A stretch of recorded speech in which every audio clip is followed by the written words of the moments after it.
Tips from the ER. Cinco De Mayo. It's that time of year again. Time for cheap margaritas, sombreros, and coronas. We're gonna celebrate Mexican culture in the most over-the-top, inauthentic way possible by consuming copious amounts of Mexican beers made popular by American advertisements. The OG Cinco de Mayo is associated with the city of Puebla, where a small-time underdog Mexican army resisted a big French invasion on Cinco de Mayo, 1862. But who gives a shit about that when restaurants across the US of A are handing out $3 tequila shots? Drink enough of those and you won't remember any part of history. As a friendly reminder from the ER, we'd like to ask you motherfuckers to stay safe and drink responsibly.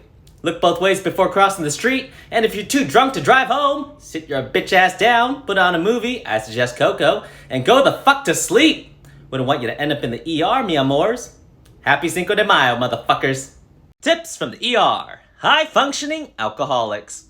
I know some of you motherfuckers like to boast to your friends that you're a high-functioning alcoholic. You drank all weekend, blacked out twice, and still managed to get to class Monday morning. Impressive. But a high-functioning alcoholic isn't just drinking on the weekends. They're drinking heavily all week, going to work, and unlike you, will never admit to anyone that they are a high-functioning alcoholic. It's always impressive how much they can throw down and still go about their business. A pint of vodka a day? Every day for the last week? And you're a licensed nurse, Tracy. I never would have fucking guessed. No wonder you're always so moody. I'm always one IPA away from a nap and a headache. High-functioning alcoholics are pretty hard to spot if you aren't familiar. They become experts at hiding their addiction, and we always give people the benefit of the doubt. That irritable, off-putting coworker who's always missing deadlines and calling in sick every week may just be a shitty coworker. Or maybe they're a high-functioning alcoholic who will eventually end up in the ER with uncontrollable vomiting, begging for the nausea medication. Tips from the ER. Shaving down under. It's always a pain getting ready for a first date. You haven't been with anyone in years, and you want to make sure everything downstairs looks presentable in case things get a little frisky tonight. You go to the bathrooms to start shaving the goods, and you cut yourself. Now you're sitting in the ER waiting room, bleeding all over the chairs, wondering how you're gonna die alone.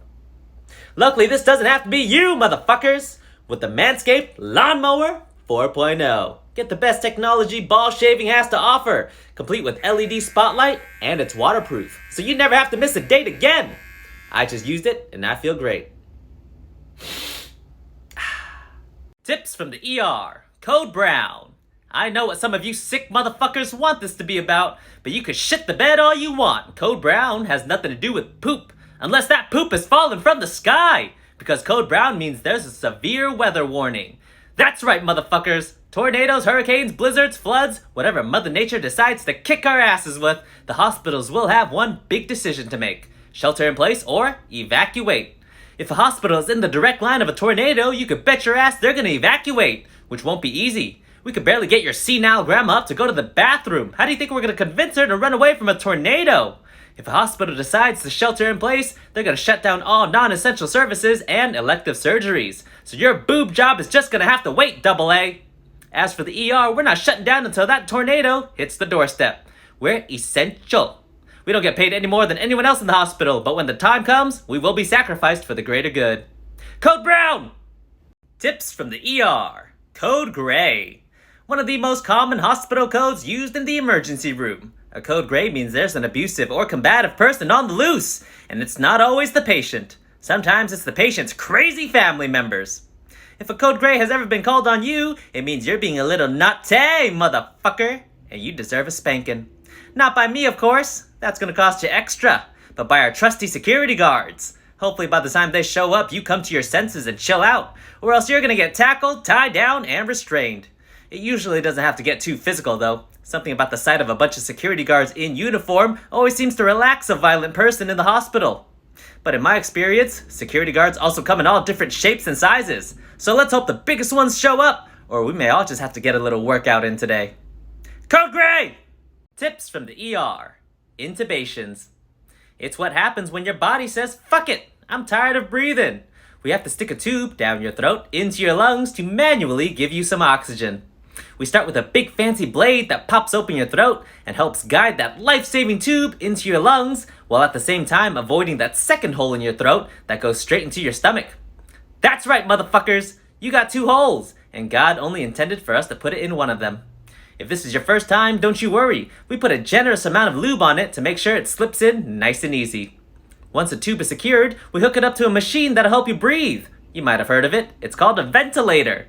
To make sure you don't accidentally wake up and freak out, we pump your bloodstream full of medications to make sure you stay asleep. Intubations happen for many reasons: heart attacks, overdoses, infections. Whatever the case may be, it's usually pretty serious and will earn you a one-way ticket to the ICU. Tips from the ER. Life flight. Sometimes medical emergencies happen in the most inconvenient places. Whether you crash your bike in the middle of the forest, break your leg hiking to the top of the mountain, or get stabbed by a swordfish swimming on the coast. We gotta get you to an ER, and fast. But if an ambulance can't get to you, what can? I'll tell you what can. A big-ass motherfucking helicopter, aka life flight. If one of these are being called for you, you'll know you're pretty fucked, and they're not cheap, so let's hope insurance covers it. Sometimes you'll even see them in the middle of the highway. That's when an ambulance crew decides their patient needs a higher level of care. Unlike an ambulance, which typically holds a paramedic and EMT, Life Flight will hold any two combinations of nurses, doctors, medics, and respiratory therapists, along with their trusty pilot. But let's hope you never have to meet any of them. Tips from the ER. DNR. Normally, when a patient's heart stops working, we immediately jump on top of them to do CPR. But if you have a DNR, we're not doing any of that shit. A DNR is a legal document that says if you want to die, we're not going to stop you.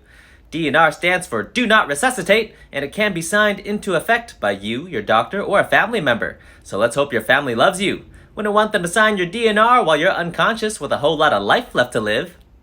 I'm just kidding, motherfuckers. We wouldn't let them do that to you. DNRs are saved and decided on for people who are at the end or near the end of their life. So if you're a healthy 22-year-old, too bad, you're not getting one. DNRs are typically for people who are extremely old, have a terminal illness, or got super unlucky in an accident. Resuscitation is so brutal on the human body, sometimes it can do more harm than good. So if someone wants to peacefully go, we should let them go. Tips from the ER. You should get vaccinated. Yes, of course, you can still get COVID-19 even if you're vaccinated. The same way you can still get pregnant if you use birth control, and the same way you can still die from a car accident if you use a seatbelt. But that doesn't mean you're not going to use the birth control or the seatbelt. The vaccine is not a cure, motherfuckers. It is a layer of protection. Up to 95%. 95% is not 100%. They've been telling you this since day one. You can still get COVID-19 even if you're vaccinated. We didn't kill the virus. It's still very much there. But the vaccine helps protect you from developing severe symptoms from the virus, so you don't die. It also reduces the risk of you spreading the virus, so other people don't die. Did you think about that? Of course not, you selfish fuck. There are people around the world who would give up their left nut for a vaccine shot, and you're worried that it's some government scheme to microchip and track you? They're tracking you through your phones, motherfuckers! Get your vaccine shots! Tips from the ER. Blood thinners. Oh no! Grandpa fell down and hit his head again. What are we gonna do? Quickly, get him to the ER and make sure to let them know that he's on blood thinners. Motherfuckers. Blood thinning medications are amazing, necessary, and very common among patients as they get older. They're used to prevent heart attacks and strokes by stopping your blood from clotting, which is incredible. But that also means that if you start bleeding somewhere where you're not supposed to, you won't stop bleeding.